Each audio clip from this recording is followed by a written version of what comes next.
Γεια σου, καλώς ήρθες στο κανάλι μου. Σήμερα θα κάνουμε εγγραφή οθόνης με ClipChamp. Εγγραφή οθόνης είναι ο τρόπος που φτιάχνω εγώ τα βίντεό μου. Δηλαδή δεν δείχνω το πρόσωπό μου, αλλά δείχνω τι κάνω στον υπολογιστή μου. Ό,τι κάνω εγγράφεται και γίνεται ένα βίντεο. Είναι πολύ εύκολο να γίνει. Εάν έχεις τα Windows 11, υπάρχει ήδη εγκατεστημένο στον υπολογιστή σου. Δηλαδή πας στην αναζήτηση και γράφεις ClipChamp και βγαίνει. Είναι της Microsoft, μια εφαρμογή και μπορείς να την ανοίξεις. Αν δεν έχεις τα Windows 11, μπορείς να πας στο app, γράφουμε δηλαδή app.clipchamp.com. Πηγαίνουμε στο site, αυτό λειτουργεί σε Windows, Mac, Linux και Chromebook. Μας λέει εδώ ότι μπορούμε να συνεχίσουμε με λογαριασμό Microsoft, αν έχουμε, είτε να δημιουργήσουμε ένα. Μπορούμε να συνεχίσουμε με ηλεκτρονικό ταχυδρομείο ή να συνεχίσουμε με Google. Εγώ θα γράψω ότι θέλω να συνεχίσω με ηλεκτρονικό ταχυδρομείο. Θα γράψω εδώ το email μου, θα μου στείλει ένα μήνυμα στο email.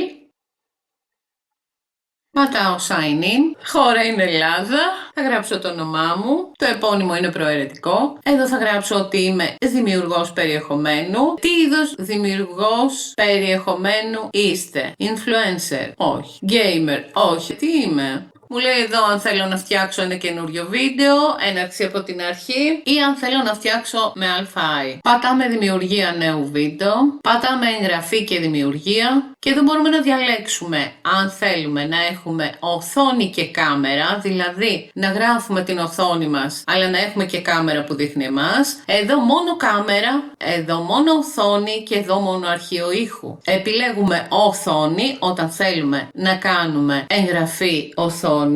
Αμέσως μετά μας λέει αν θέλουμε να χρησιμοποιήσουμε το μικρόφωνο μας. Να επιτραπεί αυτή τη φορά. Στο κάτω-κάτω μπορούμε να διαλέγουμε πάντα. Και αμέσως μετά για να γράψουμε ό,τι γίνεται στην οθόνη μας, αρκεί να πατήσουμε το κουμπί το κόκκινο. Πατάμε λοιπόν το κόκκινο κουμπί. Εδώ μας ρωτάει τι θέλουμε ακριβώς να καταγράψουμε από την οθόνη μας. Θέλουμε να καταγράψουμε κάποια καρτέλα του Chrome. Αυτή τη στιγμή είναι ανοιχτή η είσοδος στο ClipChamp. Είναι μία καρτέλα. Αν εγώ πάω και ανοίξω άλλη μία νέα καρτέλα. Εδώ θα εμφανιστεί και αυτή η νέα καρτέλα λοιπόν. Και εδώ μας λέει αν θέλουμε και τον ήχο. Εδώ μας λέει αν θέλουμε παράθυρο, το οποίο δεν θα έχει ήχο. Μας εμφανίζει ότι υπάρχει ανοιχτό. Γιατί υπάρχει άλλο ένα πρόγραμμα ανοιχτό αυτή τη στιγμή και μας λέει πως θέλουμε να καταγράψουμε εκείνο. Είτε αν θέλουμε πλήρη οθόνη. Και πάλι εδώ έχουμε ήχο. Πάμε λοιπόν και επιλέγουμε τη νέα καρτέλα με ήχο και πατάμε κοινοποίηση. Και τώρα ας πούμε ότι κάνουμε μια αναζήτηση,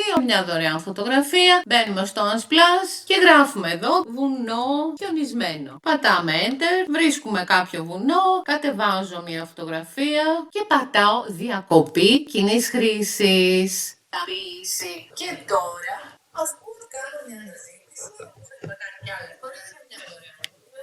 Εδώ βλέπουμε το βίντεο που έχουμε γράψει. Αμέσως πατάω αποθήκευση και επεξεργασία. Το βίντεό μου έχει αποθηκευτεί και εδώ μπορώ να το επεξεργαστώ. Το πώς κάνουμε επεξεργασία θα το δούμε κάποια άλλη φορά. Και αυτό ήταν με την καταγραφή οθόνης του υπολογιστή μας. Αν σου άρεσε, κάνε μου like. Αν θέλεις, γράψε μου ένα σχόλιο. Κάνε εγγραφή στο λογαριασμό μου και θα τα πούμε σύντομα. Γεια!